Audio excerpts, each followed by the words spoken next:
Olá, queridos alunos, tudo bem com vocês? Me chamo Carla Nomura e eu sou a sua professora de Química. E hoje a nossa aula vai ser sobre imunização, a parte 3.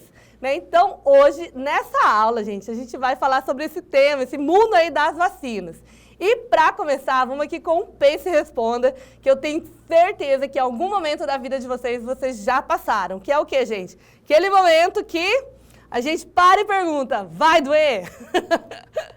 Então hoje, gente, nessa aula, a gente vai falar um pouquinho sobre a questão dos tipos de vacina e também das técnicas relacionadas ali à aplicação das injetáveis. E quando eu pergunto, sempre me perguntam, né, gente? Como vocês sabem, eu sou farmacêutica, já apliquei muita injeção e todo mundo pergunta, vai doer? Eu falei, vai doer um pouquinho, gente, que a gente não pode mentir. Mas é só uma picadinha de formiga, tá? Então, vamos aqui entender como que funciona a vacina. Então, a vacina vai fazer o quê, gente? Ela vai introduzir ali no nosso corpo uma forma enfraquecida ou inativa ali do micro-organismo, ou então parte deles, né? Existem várias técnicas ali da produção de vacina que a gente já vai falar. E ela vai estimular ali o nosso sistema imunológico a produzir os anticorpos e as células de memória. Então, quando o verdadeiro agente ali, quando o vírus, a bactéria aparecer, o nosso corpo vai saber como reagir. Então, por isso eu coloquei aqui, ó, essa imagem. Então, aqui a gente tem um linfócito ali de memória, ó, aqui lembrando. Então, ele já viu esse vírus em algum lugar. E quando entrar em contato ali com esse vírus real, ele vai saber o que fazer, gente. Então, é basicamente assim que funciona a questão das vacinas. Então, aqui, ó, a questão da vacina, ela vai ser o quê? Ela vai ser inoculada, né? Ela vai ser aplicada ali, né, dentro da vacina, o agente patógeno, que pode ser o vírus, a bactéria, pode ser toxina, né, atenuada ou mortas, ali por via injetável, ali por uma injeção, né? A gente tem algumas vacinas que também podem ser por via oral, né? E aí ali os nossos glóbulos brancos vão ser acionados para produzir ali os anticorpos, né? Então ali, né, vai ter essa primeira reação, né, imunológica do nosso organismo com a produção ali dos anticorpos e se o paciente, né, entrar ali de novo em contato com aqueles vírus, rapidamente esses anticorpos, né, vão ser liberados, eles vão ser produzidos, né, de uma forma muito mais rápida do que a primeira vez e vai combater ali esse patógeno. Então, gente, aqui a gente tem os diversos tipos de vacina, né, como vocês podem ver aí. Vamos falar sobre cada uma delas. Então, a gente tem a vacina inativada, né, que vai pegar ali um micro-organismo completamente morto ou inativado por calor ou substâncias químicas. Então, elas não vão ter a capacidade de se replicar. Então, elas já são introduzidas ali de forma, né, que elas não têm nenhum tipo de, né, não vão causar nenhum tipo de dano ali para o paciente. E ela vai fazer o quê? A estimulação ali do sistema imunológico a produzir os anticorpos ali contra esse antígeno. E por que elas são escolhidas, gente? Essas vacinas inativadas, essas vacinas mortas. Primeiro porque elas são seguras, né? Porque o agente não está vivo. Ela é indicada ali para pessoas que têm ali uma imunidade baixa, por exemplo, né? Os imunossuprimidos, né? Como pessoas idosas, né? Os imunossuprimidos, e podem necessitar ali de doses de reforço para manter a imunidade. Então, alguns exemplos desse tipo de vacina seria a vacina contra a hepatite A influenza, gente, que é a vacina, né, relacionada ali à gripe, a poliomielite inativada e também a vacina da raiva, né? Na aula passada a gente falou sobre cada uma delas. Aí a gente tem as vacinas atenuadas, que seriam as vacinas que foram enfraquecidas. Então, ela vai ter o quê, gente? Os micro-organismos vivos. Porém, eles vão estar o quê? Enfraquecidos, né? Eles vão ser incapazes de causar a doença em pessoas saudáveis, né? Então, esses agentes vão o quê? Vão simular ali uma infecção natural, levando o sistema imunológico a produzir os anticorpos e as células de memória de forma mais o quê? Mais duradoura, né? Então, para quem que é esse tipo de vacina? Por que elas também são escolhidas? É porque elas vão gerar uma imunidade mais forte e também de longa duração. Geralmente toma ali só uma dose, no máximo uma dose e a dose de reforço, né? Então são poucas doses. Ela vai estimular tanto a resposta dos linfócitos T quanto dos linfócitos B, que é aquela resposta humoral produzida por anticorpos. e vai produzir efeitos semelhantes ali de uma infecção natural, mas sem causar doença, né? Então, esse daqui é aquele tipo de vacina que vai ter muita reação adversa, né? Então, que nem quando a criança é bem bebezinha, né? Eu já fiz isso com meu filho, e tem ali a vacina de 2 meses, que eles têm bastante reação, fica com a perninha dolorida, pode causar febre, né? Então, é aquele tipo de vacina que dá um pouco mais de reação, porém, né, para alguns tipos de doença, isso é necessário, tá? Então, ali os exemplos seriam o quê? A vacina do sarampo, da cachumba e da rubéola, né, da febre amarela, da varicela, que é a catapora, e também da poliomielite, que é aquela oral, tá, gente? A gotinha ali do Zé Gotinha. Aí a gente tem as vacinas ali de subunidades, né, que vão utilizar apenas o quê, gente? Os fragmentos ali dos micro-organismos. Então, eles vão pegar ali um pedacinho ali do vírus, né, que pode ser uma proteína, um açúcar, ou então uma cápsula ali, né, daquele vírus, e essa parte vai ser suficiente ali para ativar o sistema imunológico, né, sem o risco de causar a infecção. Né? Então, são as vacinas conjugadas, elas vão o quê? Unir os polissacarídeos a uma proteína, potencializando ali a resposta imune, principalmente em crianças. Né? Então, por que elas são escolhidas? Porque elas são muito seguras e bem toleradas, né? Pode ser aplicada ali em pessoas com uma imunidade mais baixa, por exemplo, e tem poucos efeitos colaterais, além de serem eficazes, tá, gente? Então, aqui os exemplos seriam ali da coqueluche, a meningocócica e a pneumocócica, além daquela vacina, né, que é aplicada ali nos adolescentes de HPV. Aí a gente entra aqui no novo mundo ali das vacinas, que são as vacinas genéticas, gente, que vai utilizar ali, né, partes do DNA e também do RNA. Então, essas vacinas, gente, eles vão o quê? Eles vão conter ali o material genético aqui, ó, como vocês podem ver. Então, vai ter ali um material genético do vírus, que pode ser tanto o DNA quanto o RNA, vai depender do tipo de vacina. E essa parte ali do RNA, né, desse vírus, ele vai ensinar as células ali do nosso corpo como produzir uma proteína viral. Então, ela vai utilizar todo o aparato, né, do nosso organismo para produzir as proteínas que são próprias ali, né, daquele vírus que a gente quer desenvolver a questão da imunidade. Então, após ali a produção dessa proteína, o sistema imunológico, né, vai reconhecer ela como estranha e vai gerar o quê? Os anticorpos e também ali as células de defesa, né, criando a imunidade. Por que elas são escolhidas, gente? Porque elas podem ser desenvolvidas rapidamente, né? Então, no caso aí, né, como a gente viveu recentemente a questão do Covid, né, em emergências assim sanitárias, que a gente precisa ali de uma vacina, né, efetiva, rápida, que não cause ali grandes danos. Essa daqui, né, é o tipo de vacina mais indicado, nessas vacinas genéticas. Então, aí, alguns exemplos também, ó, é a Covid da Pfizer, né, a questão também da vacina do Covid da Moderna, e também as vacinas que estão em estudo ali, ó, por exemplo, a questão da vacina para Zika, né? Olha que lindo, gente, do HIV e do câncer. Né? Meu sonho aqui, essas vacinas possam realmente ser efetivas, possam ser produzidas, né? E gerar essa questão da saúde, né? Evitar ali a doença em tantas pessoas que precisam desse tipo de vacina, tá? O nosso próximo tipo de vacina, gente, é a vacina de vetor viral, né? Então, essas vacinas de vetor viral, elas vão usar o quê, gente? Um vírus modificado como vetor para carregar o gene, né, que vai codificar ali a proteína do vírus-alvo. Né? Então, eu vi algumas referências que era como se ela fosse ali um cavalo de Troia. Né? Então, esse vetor, né, ele é incapaz ali de causar a doença, mas ele vai entregar ali o gene para dentro da célula humana. E aí as células, né, do nosso corpo vai produzir essa proteína viral, né, que vai também ser reconhecida ali pelo sistema imune e vai gerar ali a proteção, tá? Por que elas são escolhidas, gente? Elas vão gerar ali uma resposta imune duradoura, elas podem ser armazenadas em temperaturas normais de geladeira, né, que daí às vezes a vacina de DNA e RNA, elas precisam de uma temperatura muito baixa, né, o que dificulta muito ali a questão do armazenamento.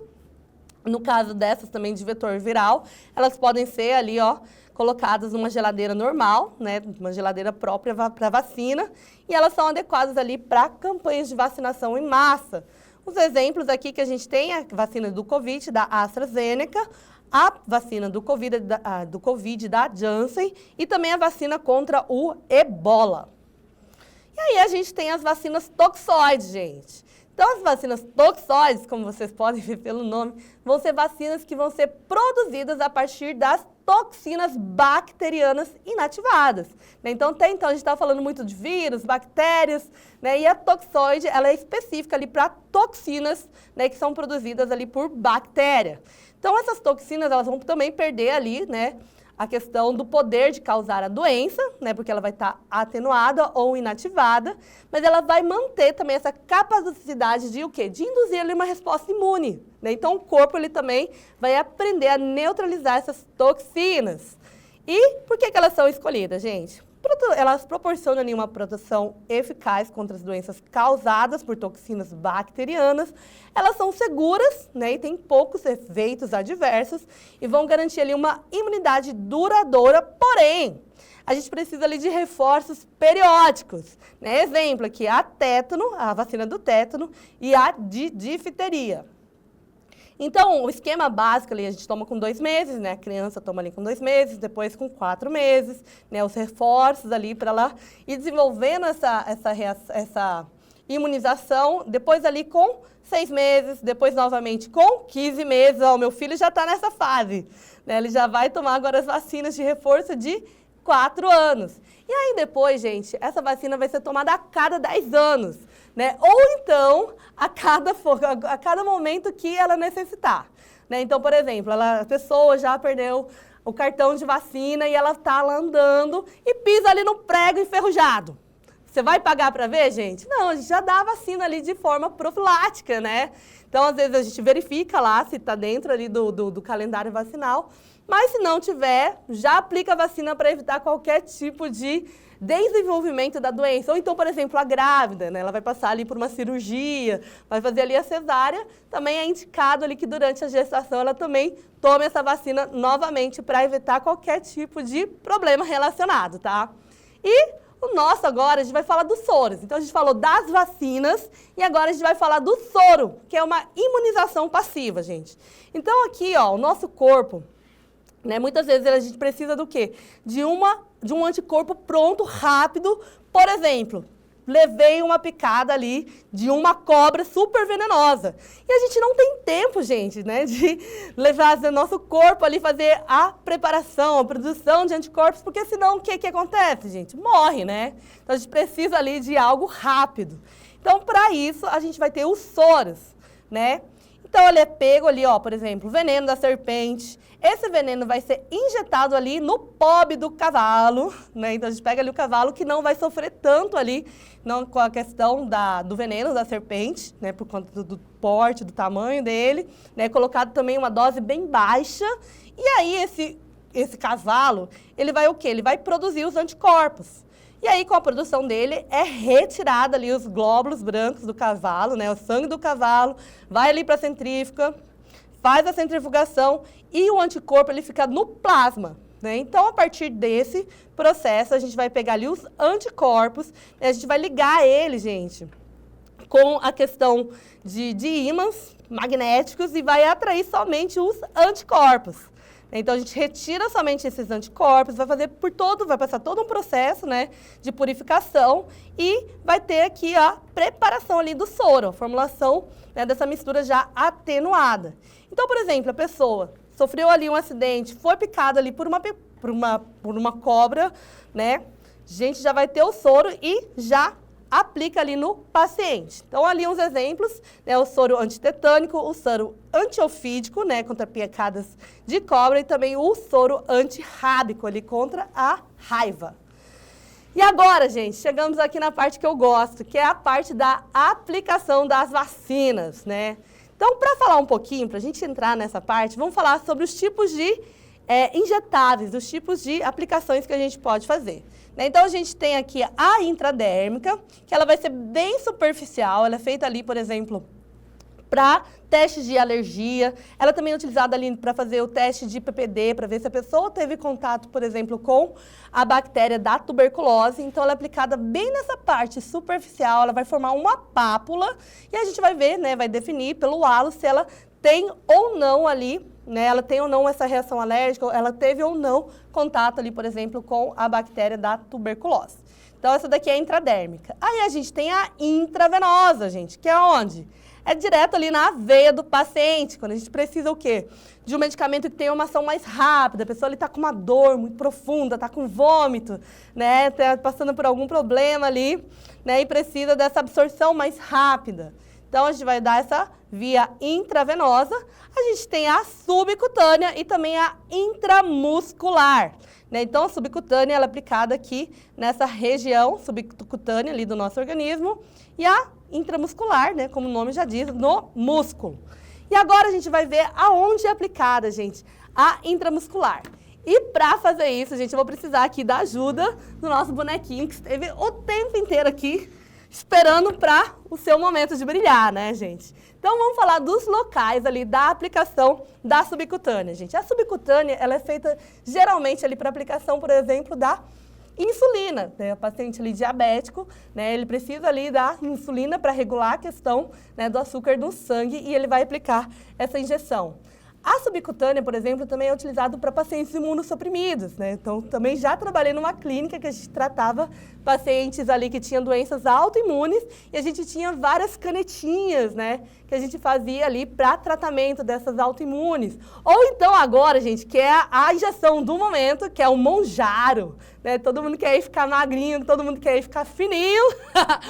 Então, vai aplicar o Mounjaro ali, que é aquele medicamento para emagrecer 20 quilos em uma semana, né? Não é bem isso, mas é quase isso, né, gente? Então, vai aplicar de forma subcutânea, gente. A injeção subcutânea, ela é aplicada em quais regiões? Então, ela é aplicada aqui nessa região da barriga. Então, a gente pega aqui o umbigo. Infelizmente, o nosso bonequinho não tem umbigo, mas é mais ou menos aqui. A gente coloca 4 dedos a partir do umbigo e faz a aplicação em 45 graus. Seria nessa posição. Deixa eu aqui abrir a nossa injeção, né, para fazer essa demonstração um pouco melhor. Então, aqui a gente tem a injeçãozinha. Então, aqui a subcutânea seria nessa região. Ou então, a gente poderia aplicar aqui na vastolateral, aqui na perna do nosso paciente, nessa região aqui mais externa aqui da coxa. Então, a gente também pode aplicar nessa região. Ou então, né, outras opções, seria aqui no glúteo, né? Todo mundo sabe, todo mundo conhece, todo mundo já provavelmente pegou, né, a injeção aqui no glúteo, né? Então, a gente faz aquela separação em 4 partes aqui do glúteo. Então, sempre vai ser nessa região mais externa do glúteo superior, tá, gente? Então, a gente sempre tem que tomar cuidado ali com o nervo ciático. Então, a gente nunca pode aplicar mais aqui próximo ou aqui muito embaixo. Sempre na região superior externa aqui do glúteo, tá? E no braço, no caso da subcutânea, é feita aqui nessa região, aqui, ó, nessa região posterior do braço ali do nosso paciente. Então, seria mais ou menos aqui. E tem um detalhe da subcutânea, gente. Sempre quando a gente vai fazer a injetável, a injeção subcutânea, a gente precisa fazer a prega. Então, a gente precisa apertar aqui o braço para fazer a prega. E aí, a gente faz a aplicação em 45 graus. Para o quê? Para que essa injeção realmente fique nessa parte subcutânea ali do nosso paciente, né? Para que ela nem fique muito superficial, e nem que ela vá numa região muito mais profunda, que seria o caso da intramuscular. Então, essas daí são as aplicações ali da subcutânea, tá? Agora, gente, vamos falar aqui da intramuscular. Então, na intramuscular, gente, ela pode ser aplicada no braço, no deltoide, que é o caso, né, do local onde é aplicada a vacina, na vastolateral, que é aqui na coxinha do paciente. Geralmente, essa vastolateral é muito aplicada em crianças, né, ali em recém-nascidos, ainda que não tem muita massa, por exemplo, às vezes no bracinho, né? Então, é aplicada ali na perninha, que é a parte mais gordinha do neném. Então, a gente aplica ali a vastolateral no bebezinho, as primeiras vacinas. Aí, pode ser aplicada também na região dorso-glútea, né, como a gente demonstrou ali, com a questão da subcutânea, e também na ventroglútea, que é essa região bem aqui. Esse é um tipo de injetável que não é tão aplicado, às vezes ela é aplicada assim em paciente que está acamado, que tem mais dificuldade ali, por exemplo, de ficar de pé, né, ou em outras posições, então é feita ali na ventroglútea. E agora, gente, vamos mostrar aqui para vocês, né, onde exatamente é feita a aplicação ali do braço, né? Então, aqui a gente tem o braço, né, de uma paciente, e esse músculo chama deltoide. E para a gente saber o local exato, a gente vai ter aqui como base de referência o acrômio. O acrômio é um ossinho que fica aqui no ombro. Então, a gente pega esse acrômio, mede mais ou menos ali 4 dedos abaixo ali do acrômio, aonde? Mais ou menos aqui nessa linha axilar. E dentro dessa linha axilar, a gente tem que ser bem no meio do braço. Então, a gente vai aqui, ó. Por isso que está desenhado essa bolinha aqui, ó. Então, a gente faz essa linha axilar. Lógico que a gente não vai sair pintando o paciente, né, gente? A gente faz todas essas linhas ali, imaginárias ali na nossa mente, tá? Mas se ficar em dúvida, pode pintar o paciente, se ele permitir, é claro, né? Então, você vai pegar essa linha axilar aqui no meio do braço. E a intramuscular, gente, ela é aplicada num ângulo de 90 graus, né? Então, a própria agulha vai estar ali no ângulo de 90 graus. E vamos demonstrar aqui no nosso paciente, aqui no nosso ajudante, né? Só ele topou aqui, né, receber a agulhada hoje. Perguntei pro pessoal aí, ninguém quis vir aqui, ó, se colocar à disposição para tomar uma injeção. Então, vamos aqui, ó. Então, aqui está o braço aqui do nosso boneco.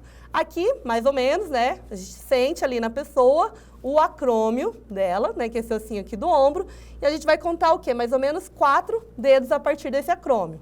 Então, aqui, ó, como vocês podem ver, é essa região aqui, ó, debaixo da axila. Então, a gente pode colocar a mão, por exemplo, aqui, ó, e medir o centro. Então, vai ser bem nessa região aqui, ó, central do braço. Então, a região da axila, mede aqui, ó, vai ser aqui que a gente vai aplicar a nossa vacina. Então, a vacina, a gente teve muito, durante a pandemia, né, teve muita questão, passa o álcool ou não passa o álcool no algodão?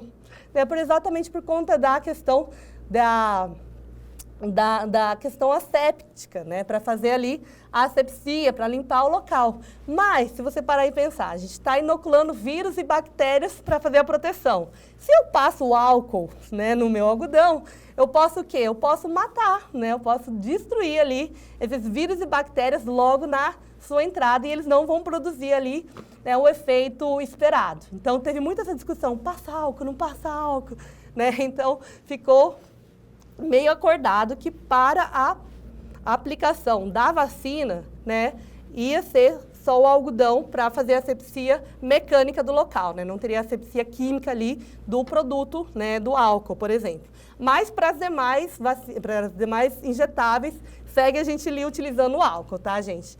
E aí a gente faz primeiro o quê? Lavagem das mãos, né, bem direitinho, como a gente aprendeu na pandemia. Coloque as luvas, né? Como aqui é só uma demonstração, a gente vai pular essa etapa. E aí depois a gente faz aqui a asepsia. Então, a asepsia, né, com o algodão é sempre no lado oposto do crescimento ali, ó, do pelo. Então, a gente vai passando e vai virando ali o algodão. Ou então, tem uma outra técnica, que é a técnica em espiral, que você pega o algodão e faz ali, né, a limpeza em espiral. E aí, depois, a gente tira, não vou tirar aqui, a agulha, a gente mede o local certinho e aí a gente aplica a injeção. A gente segura, sempre vai ter que o quê? Puxar o êmbolo, né, para ver se não pegou nenhum tipo de artéria ou vaso, né, para a gente aplicar no local adequado, que seria ali no músculo do nosso paciente. E aí, então, nós injetamos ali a vacina. Depois a gente coloca ali um pedacinho de algodão e coloca ali o nosso adesivinho, gente. Então, é mais ou menos, é basicamente assim que é feito a injetável. Então, vamos agora aqui para a nossa atividade. Então, a vacina, sim, fala assim, as vacinas são ferramentas essenciais ali para a prevenção de doenças infecciosas e podem ser classificadas conforme a tecnologia utilizada para estimular o sistema imunológico. Cada tipo de vacina utiliza um método específico, né, para apresentar um antígeno ao organismo e gerar uma proteção duradoura. Com base nesses diferentes tipos de vacina, assinale a alternativa correta. Alternativa A. As vacinas de vírus inativado utilizam o vírus vivo, enfraquecidos que se multiplicam no organismo. Errado, gente, eles não vão se multiplicar ali no organismo, exatamente por eles estarem enfraquecidos ou inativados.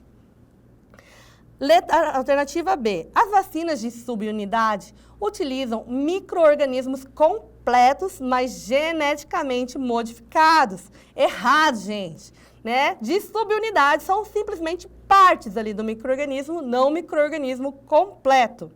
Alternativa C. As vacinas de DNA e RNA utilizam vírus mortos para introduzir o material genético no organismo. Não, gente, ela não utiliza ali o vírus morto. A gente vai injetar ali o DNA ou o RNA. Alternativa D.